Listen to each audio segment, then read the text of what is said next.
The Deathwing Angel survived Scarlet Blade, but she knew Shadow would eventually wear her down. Desperate, she flew higher while wondering why her mysterious green-skinned allies still had not arrived. Shadow noticed that she never returned to her original spawn point, proving she had not appeared here naturally. Someone had deliberately lured her into the city. Only a soul walker could maintain a boss's aggression and survive long enough to bring her this far. Shadow finally understood that another enemy had been controlling the battle from the shadows. The hidden soul walker was finally revealed as a Sirio. Realizing Shadow's strongest abilities were on cooldown, he prepared to seize the Deathwing Angel's bloodline for himself. Wrapped in purple energy, Osirio launched himself toward the city to make his move. Below, the survivors panicked and rushed for the city gates, terrified that they would be caught in the coming battle. Just when escape seemed impossible, a red-haired woman appeared above the crowd and guided everyone toward another path, but no one knew where it truly led. The woman claimed she had prepared a teleportation array to carry everyone out of the city, calmly organizing the frightened survivors into a line. Relieved, the crowd rushed onto the glowing formation and praised their beautiful rescuer for her kindness. She accepted their gratitude with a smile, but her unfinished words hinted that something was terribly wrong. The formation suddenly turned pink, revealing itself as a slave contract array. As the survivors became trapped, the woman coldly reminded them that they would now spend their lives serving her. As the array remained active, its charm grew stronger until the trapped survivors lost their minds and began worshipping the woman completely. While her new slaves surrendered to the spell, she looked toward the sky and remembered her fallen brother. Surrounded by an army of enchanted followers, she vowed to take Shadow's head and offer it in her brother's memory. But from the ruins nearby, a mysterious figure was already watching her every move. After watching from the shadows, the mysterious figure stepped through the remains of the charm array and quietly signaled the others to move. A group of masked fighters emerged behind him. With Shadow and the Deathwing Angel already weakened, their leader decided it was finally time to enter the battle. Wounded and desperate, the Deathwing Angel fled across the ruined city at full speed. She shot high into the crimson sky, putting as much distance as possible between herself and Shadow. Once she reached a safe height, she believed he could no longer attack her. She had also escaped his aggression range. If she survived for one more minute, the game would remove her from battle and return her to the city of the dead, but she knew escaping so easily was unlikely. The Deathwing Angel suddenly realized the battle countdown had never begun. Shadow was still maintaining combat range somehow. Looking up, she discovered him descending from above. To her horror, he could fly too. Shadow launched himself like a missile and smashed into her, dealing nearly 7 million damage in a single strike. Coughing from the impact, the angel admitted her suspicion had been correct. Shadow had no intention of letting her escape. Realizing she could not escape, the Deathwing Angel turned her fear into rage and prepared one final counterattack. She unleashed million blade flashes, filling the sky with a deadly storm of crimson slashes. Shadow summoned a spectral blue dragon and charged directly through the swirling blades instead of retreating. With only a third of the angel's health remaining, Shadow grew eager to discover what power her legendary bloodline would grant him.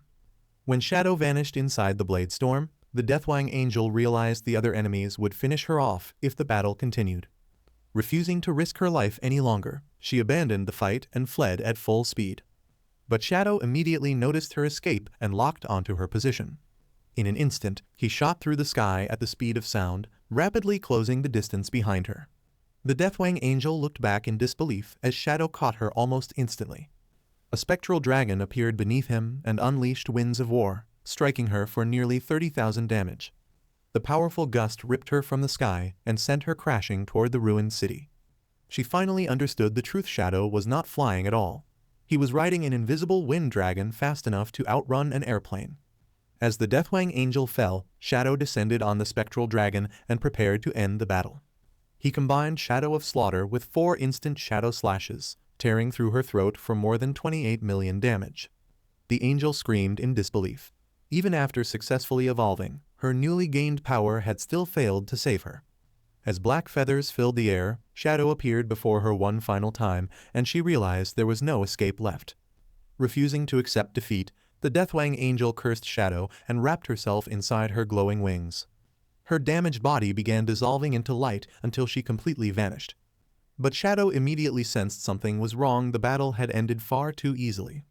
A massive golden cocoon formed above the city, revealing the boss's hidden second phase, Angel Reincarnation.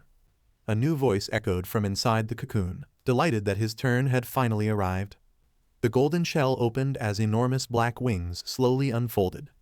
A cheerful winged boy emerged, stretching excitedly beneath the sunlight after his long imprisonment. The angel reincarnation had transformed the boss into Cupid, an epic level 30 winged angel, and he immediately began searching for his opponent. Shadow stared in surprise. The reincarnated boss looked and behaved like a completely different person. Cupid quickly realized his opponent was invisible, finally understanding why the Deathwing angel had suffered such a brutal defeat. Instead of searching blindly, he calmly touched the golden mark on his forehead. A colossal eye of destiny opened above him, revealing everything hidden below. Unlike his previous form, Cupid could see Shadow. The eye of destiny instantly shattered Shadow's invisibility and forced him into view. Cupid located him at once, appearing more amused by Shadow's handsome face than threatened by his presence. Shadow attacked first, combining Shadow of Death with 4 instant shadow slashes. But the strikes barely harmed Cupid. Shadow quickly discovered that the reincarnated boss possessed a terrifying 90% damage reduction. Instead of continuing the fight, Cupid casually urged Shadow to relax while secretly firing a golden bolt at him. The attack shattered 1 layer of Shadow's blacklight shield, leaving only 9 layers remaining. Cupid became delighted. With his 700% hit rate, most opponents died instantly, but Shadow's invincibility shield meant their battle could last much longer. Cupid suddenly tried to start a friendly conversation, leaving Shadow wondering what was wrong with this strange new boss. Cupid explained that he was a separate personality who had been trapped inside the angel's body for so long that he was desperate to speak with someone. He revealed that angels of death were vessels containing countless devoured souls, with the strongest soul controlling the body. Whenever the dominant soul died, the others consumed it and chose a new ruler. By killing the previous host, Dick, Shadow had unknowingly allowed Cupid to devour him and take control. Now free at last, Cupid cheerfully introduced himself and asked for Shadow's name as though they had not just tried to kill each other.